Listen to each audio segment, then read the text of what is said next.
Muy buenos días a todos. Es un gusto para mí saludarles nuevamente en esta sesión de clases número 3. Sean todos bienvenidos.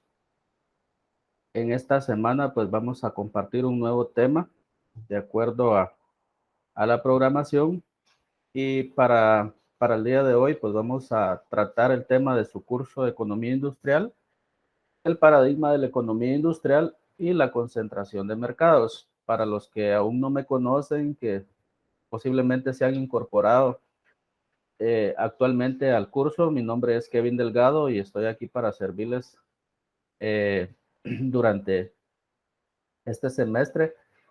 Mi correo electrónico para poder hacer las diferentes consultas es fg105@urural.edu.gt y además podemos interactuar a través del grupo que fue creado precisamente para tener esa comunicación los, los días de clases, para poder interactuar con algunas actividades y si surgen algunas dudas, pues poderlas plantear a través del grupo y poderlas resolver en clases.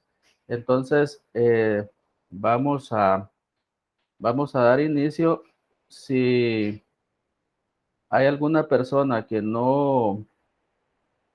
aún no está integrada dentro del grupo, por favor, escribirme a mi número de teléfono, que es el 58 58 8306.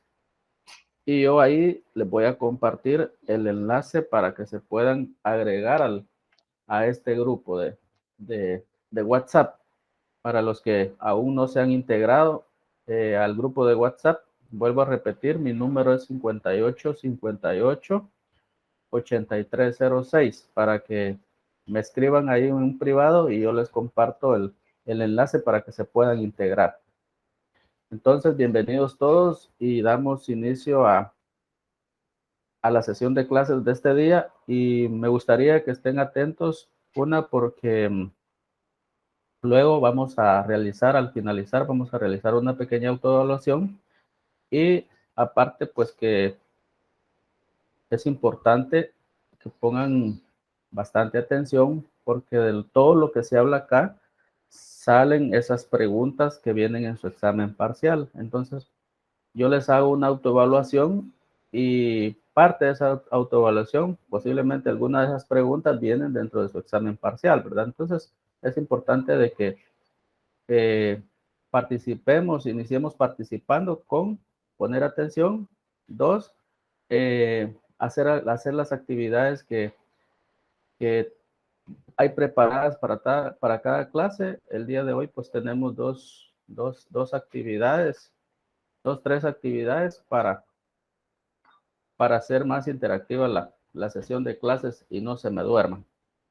Bueno, entonces vamos a ver por acá. Hay un pequeño problema de comunicación. Bueno, entonces voy a compartirles el objetivo de la clase. Y el objetivo de la clase de este día, pues, es determinar cuál es la importancia del paradigma de la economía industrial y la concentración de mercados. Me gustaría de que por ahí, por el grupo de WhatsApp, me indiquen ustedes si, si se escucha, si se ve bien y se escucha bien.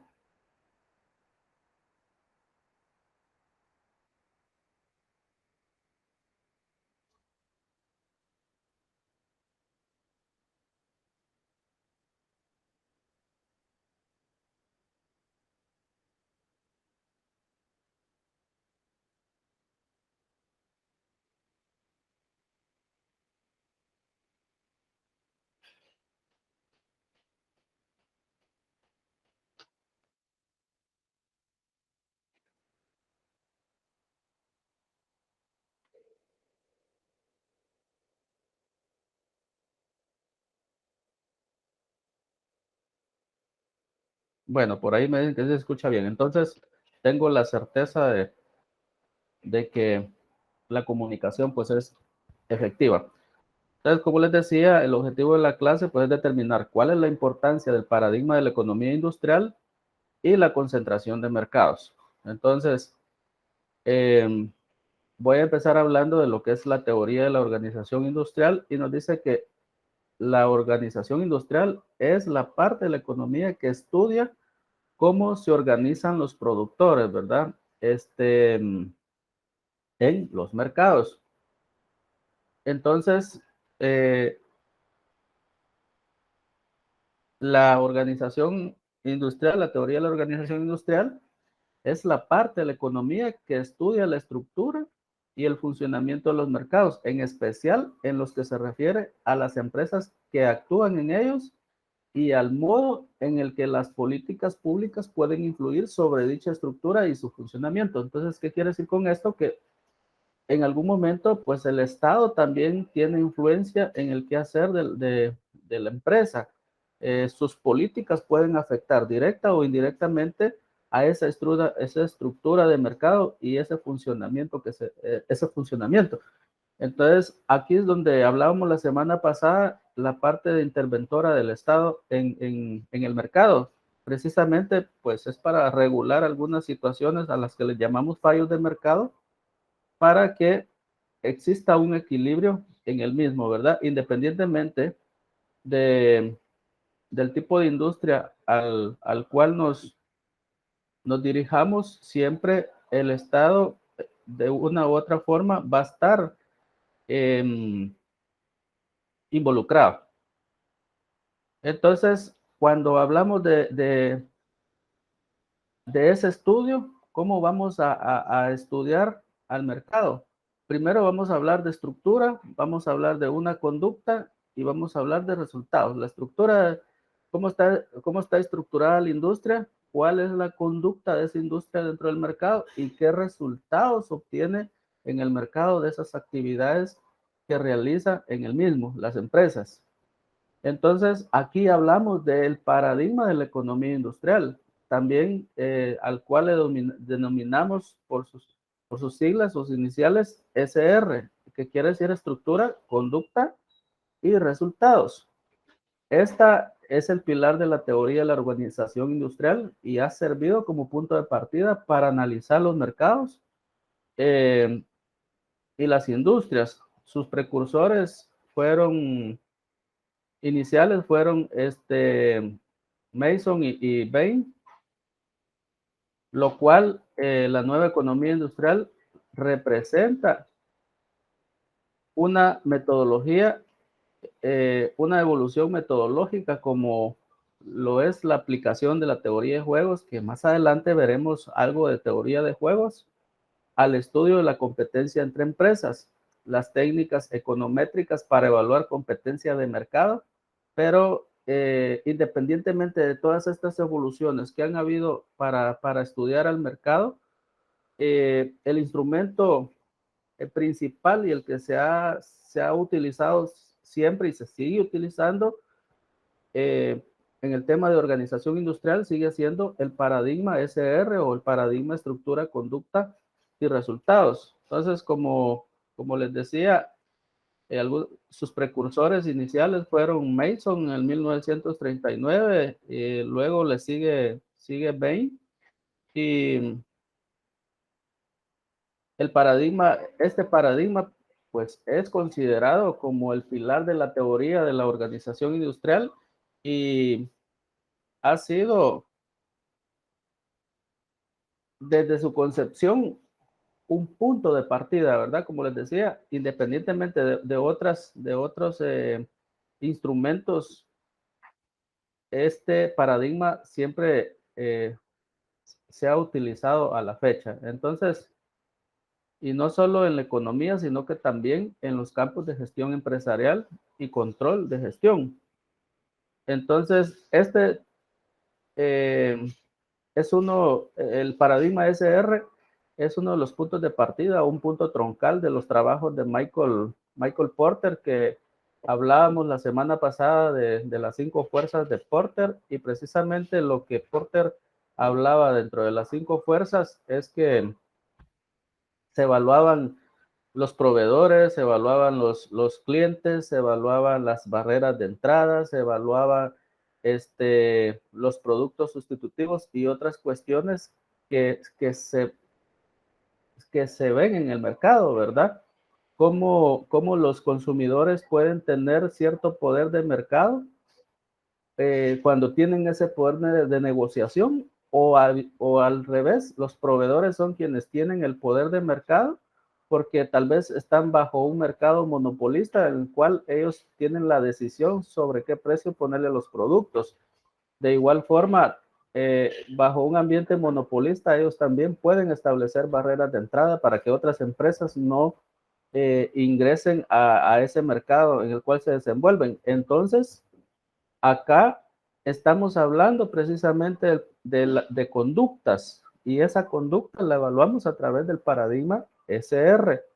Y los resultados, pues sabemos de que una empresa monopolista va a buscar siempre el mayor rendimiento posible en sus actividades, colocando los precios que mejor le convengan para obtener más beneficios. Entonces, ahí estamos hablando de resultados. ¿Y cómo está estructurado?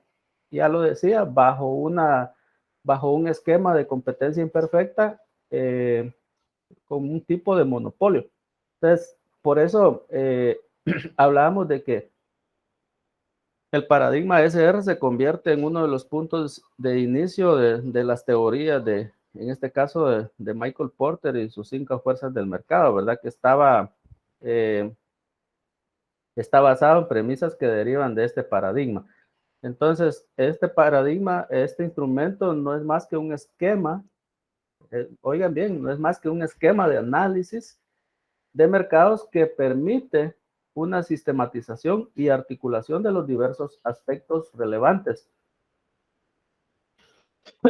La idea es que cada sector se caracteriza por su estructura, la conducta o comportamiento de las empresas que lo constituyen y por una serie de indicadores que van a medir esos resultados de funcionamiento del mercado. Por ahí más adelante vamos a ver lo que es el tema de cómo están concentrados los mercados. Todos estos aspectos van ligados entre sí y a su vez son función de un cierto número de condiciones exógenas al funcionamiento del mercado, como son la tecnología y también la intervención en algún momento del gobierno, tal como lo decía a un inicio, el gobierno tiene un papel regulador donde él interviene cuando existen o se dan fallos del mercado, que hablábamos la semana pasada que en un esquema, bajo un esquema de competencia perfecta, normalmente el Estado no interviene porque no hay problema dentro del mercado. Hay un equilibrio donde tanto los consumidores como los proveedores, ellos hacen sus transacciones voluntariamente. Tanto el comprador está dispuesto a adquirir X unidades o X servicios al precio que le está ofreciendo el proveedor, y el proveedor también está de acuerdo a vender ese precio, ¿verdad? Ahí estaríamos hablando de un mercado de libre competencia perfecta. Pero cuando ya hablamos de que los proveedores tienen el poder del mercado, ahí ya caemos en fallos del mercado y es aquí donde el Estado tiene o tendría que intervenir, ¿verdad? En el caso de Guatemala, pues para eso hay instituciones que velan precisamente por ese bienestar de tanto el consumidor como el proveedor, ¿verdad? Cuando hablamos de algunas instituciones que velan por el bienestar del consumidor, hablamos de DIACO, que son quienes andan monitoreando en los centros de negocios, en los negocios, en las empresas, los precios que están ofreciendo al consumidor, ¿verdad? Pero muchas veces solo son estadísticas porque no se ven acciones tangibles que puedan regular esas acciones de fallo de mercado. Bueno,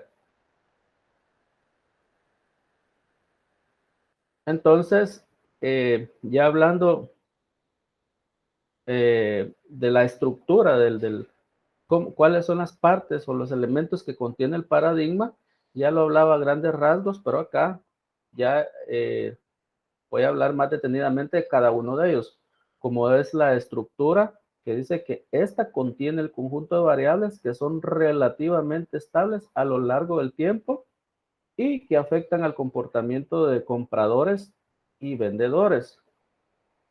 En este sentido, la estructura prácticamente describe las características de la industria, ese entorno en el que operan estas empresas, en esa industria específica.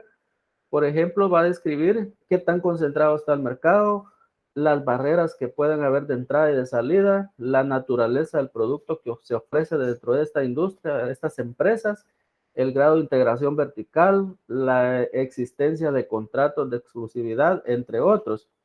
Mientras que cuando hablamos de del otro elemento del paradigma, que es la conducta, que nos dice que es el modo en que los compradores y vendedores se comportan entre ambos grupos y dentro de los mismos. Se refiere que al comportamiento de las empresas en el mercado, qué tipo de decisiones toman las empresas y en qué forma lo hacen. Por ejemplo, cómo fijan los precios, si es de forma coordinada, si es de forma independiente, cuánto invierten en investigación y desarrollo, publicidad, qué tan diferenciados son los productos. Todo esto es parte de la conducta de las empresas en el mercado, ¿verdad? Cuando hablaba de la fijación de precios, hace un momento daba un ejemplo de una empresa monopolista, que ella puede establecer precios de forma independiente, pero si ya hablamos de un oligopolio, podría ser donde hay más de una empresa que entre ellas coordinan los precios, ¿verdad? Pero al final el poder del mercado está dentro de ese monopolio, oligopolio, perdón. Cuando es una empresa hablamos de monopolio, cuando hay más de una empresa hablamos de oligopolio. Y por el último elemento del paradigma son los resultados, que estas pues ya son medidas de comparación de los términos de eficiencia. Aquí se mide si las empresas producen de forma eficiente. Esto es, qué precios fijan y qué cantidades producen. Y si se produce una asignación eficiente de los recursos. Esto es, si se si se maximiza la eficiencia o el bienestar social y en particular el excedente del consumidor. Entonces, cuando la semana pasada hablábamos del término de eficiencia de mercados y precisamente aquí se debe dar un equilibrio en el que tanto consumidor como vendedor van a estar satisfechos con lo que uno ofrece y con lo que el otro recibe, ¿verdad? Que al final hay un bienestar con ese producto que el consumidor adquiere a un precio determinado y al final pues este producto crea un excedente del consumidor, o sea, llena sus expectativas. Entonces, así son los tres elementos del paradigma SR. Entonces, aquí brevemente está lo que acabo de explicar a grandes rasgos, está detallado dentro de la estructura. Entonces, una estructura va a estar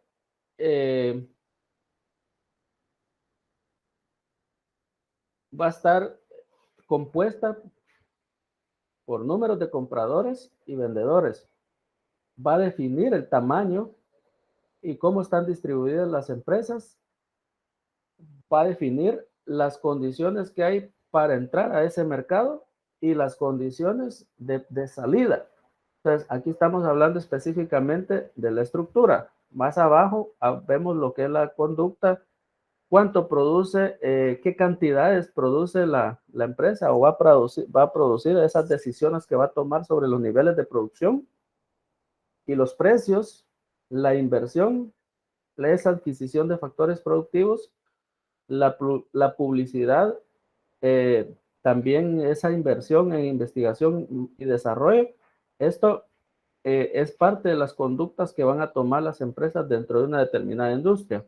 Y los resultados, pues ya como ya lo decía, serán los niveles de beneficio y eficiencia calidad del producto, nivel de empleo y en este sentido hablemos específicamente de equidad. Si los resultados ha obtenido la empresa beneficios y ha sido eficiente.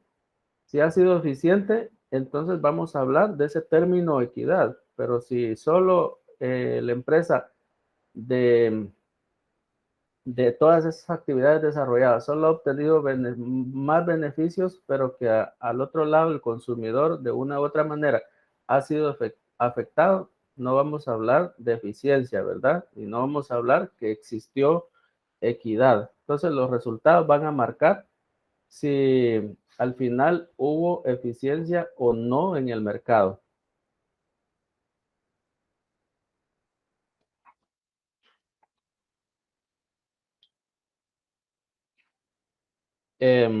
Ahora, por el otro lado,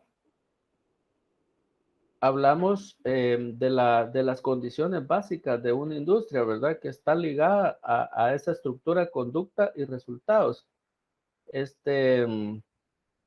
Aquí específicamente hablamos de la oferta y la demanda, donde precisamente esta cantidad de compradores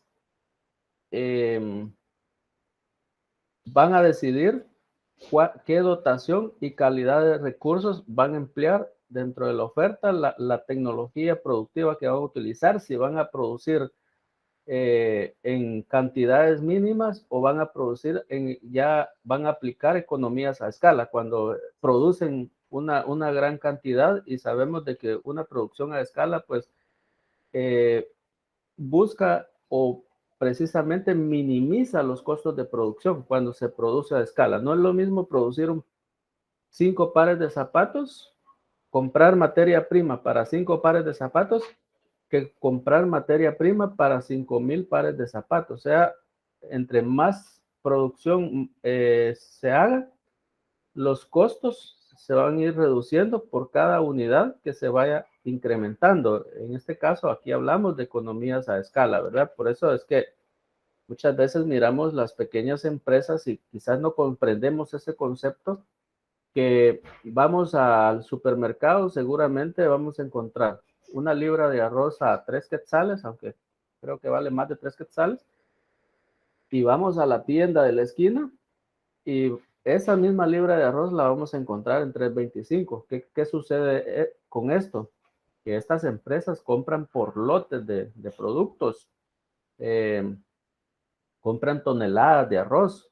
Eso les hace que sus costos se minimicen porque están haciéndolo a gran escala, y por eso pueden competir con mejores precios que si nos vamos a una tienda de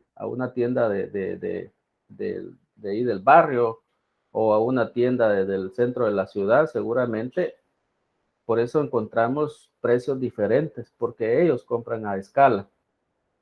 Y en el caso de la demanda, pues dentro de la estructura del mercado están estos compradores quienes tendrán esos gustos y preferencias, estarán consumiendo de acuerdo a las tendencias y a las modas.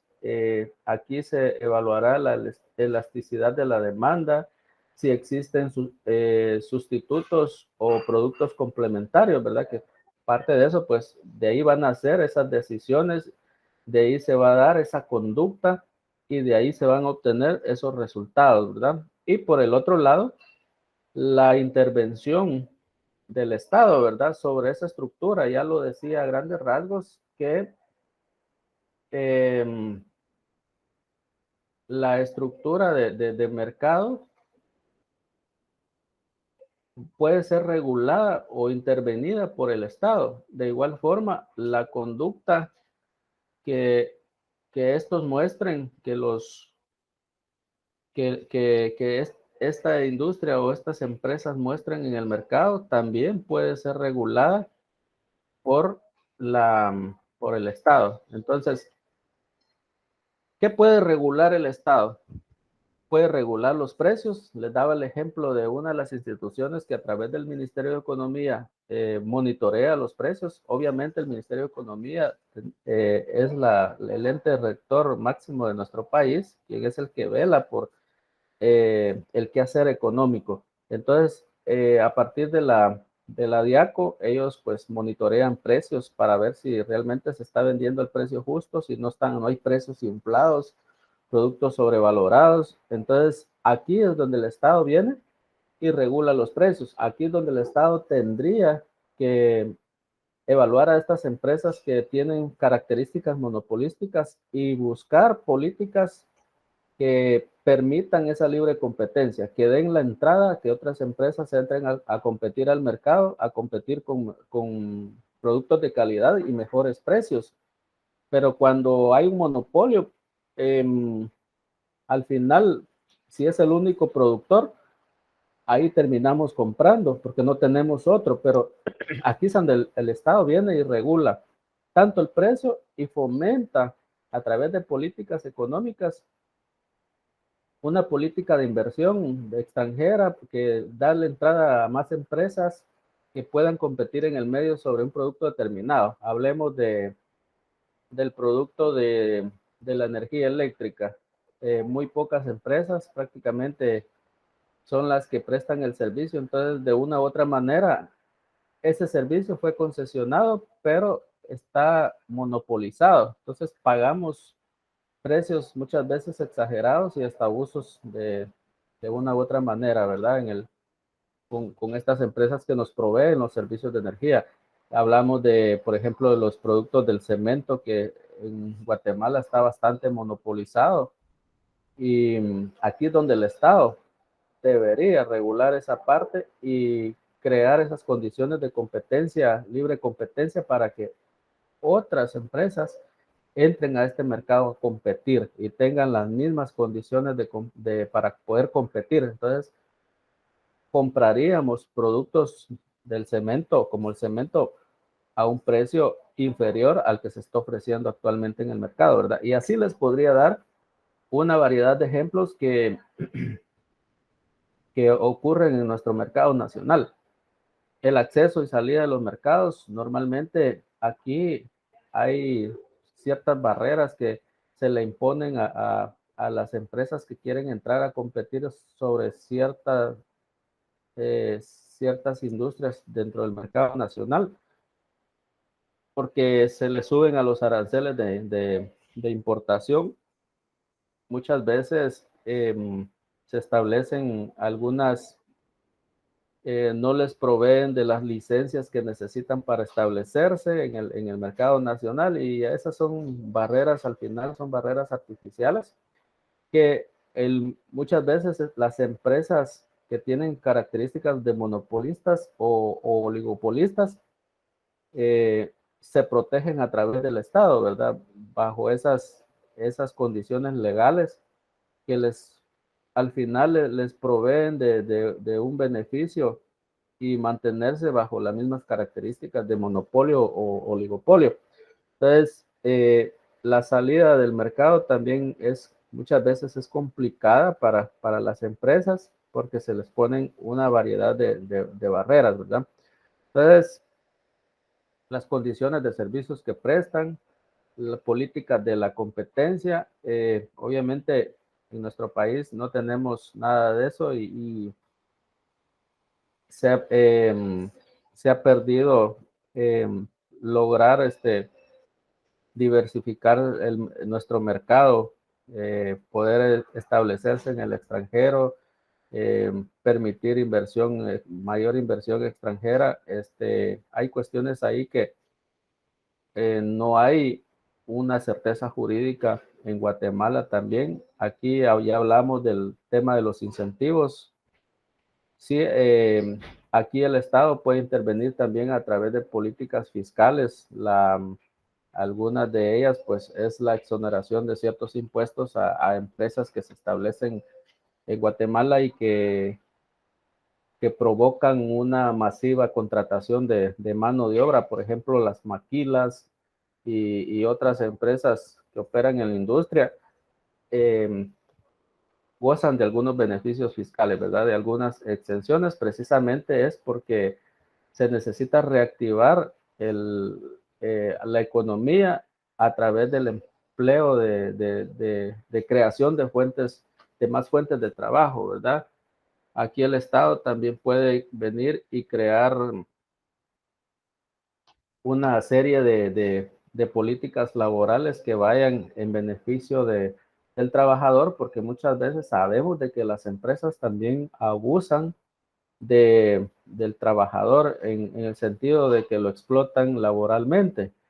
Y aquí es donde también la empresa, el Estado se convierte en un ente interventor.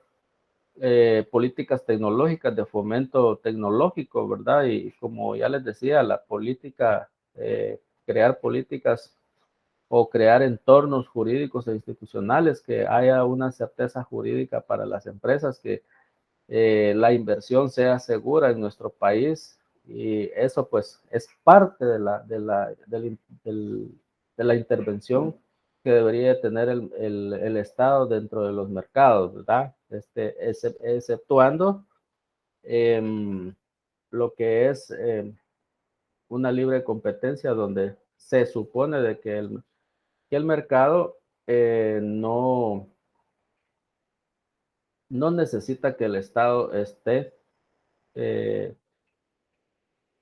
pendiente, ¿verdad? Del qué hacer, porque es una competencia perfecta, no existe fallo de mercado.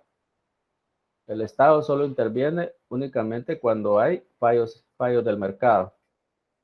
Bueno, les voy a compartir una pequeña cápsula que explica brevemente, ejemplificando, dando como ejemplo algunas empresas de cómo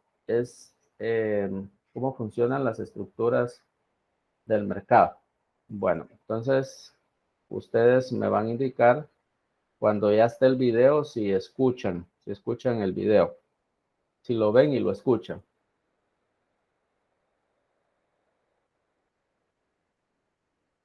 Bueno, en este momento lo proyecto y en la me clase de hoy indican si vamos a ver escuchan. las estructuras de mercado.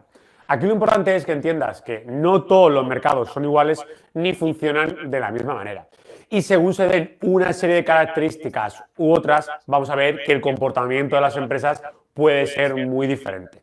En la clase de hoy nos vamos a centrar principalmente en 4 características que pueden tener los mercados y sobre todo vamos a ver cómo las empresas que estén en cada uno de estos mercados pueden tener más o menos influencia en el precio. Es decir, si pueden subir el precio del producto más o menos. La primera de las características que vamos a ver es el número de vendedores. Por un lado, tenemos algunos mercados en los que hay muchos vendedores. Piensa, por ejemplo, en el mercado de la fruta, de las hortalizas o de los vegetales. Tenemos miles de agricultores que producen productos como, por ejemplo, patatas, manzanas o tomates. Es decir, que como consumidores tenemos muchas alternativas donde elegir. Lo mismo ocurre, por ejemplo, con los bares y con los restaurantes. Tenemos muchísimas opciones a donde acudir.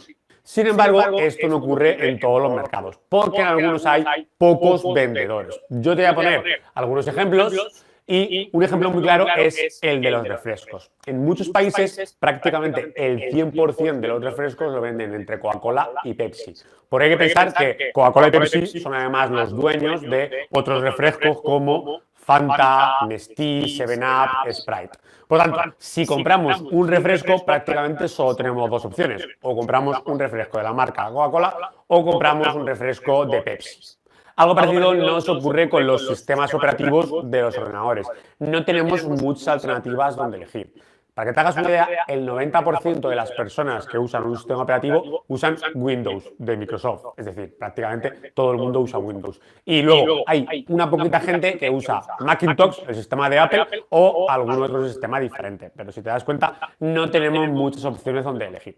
¿Esto qué repercusiones tiene en los precios? Pues en aquellos mercados donde hay muchos vendedores, como puede pasar, por ejemplo, en el mercado de tomates, en el de patatas o en el de manzanas, ahí, como hay tantas empresas compitiendo entre ellas, no tienen mucha capacidad de subir los precios. ¿Por qué? Porque si de repente un agricultor quisiera poner el precio de las patatas o el precio de las manzanas muy alto, los clientes tendrían muchas opciones donde elegir. Le dirían, oye, no te vamos a comprar a ti, compramos a otro agricultor que tiene el precio más barato. Pero en aquellos mercados donde hay pocos vendedores, como no tenemos muchas alternativas, no pueden subir el precio, porque Coca-Cola y Pepsi dicen, oye, es que o nos compráis a nosotros o no tenéis más opciones, os podemos poner un precio más alto. Y lo mismo con Microsoft y con Windows. No pueden subir el precio del sistema operativo porque apenas tenemos otras opciones. Luego tenemos la segunda de las características, que es la diferenciación del producto. Aquí tenemos algunos mercados en los que los productos están muy diferenciados.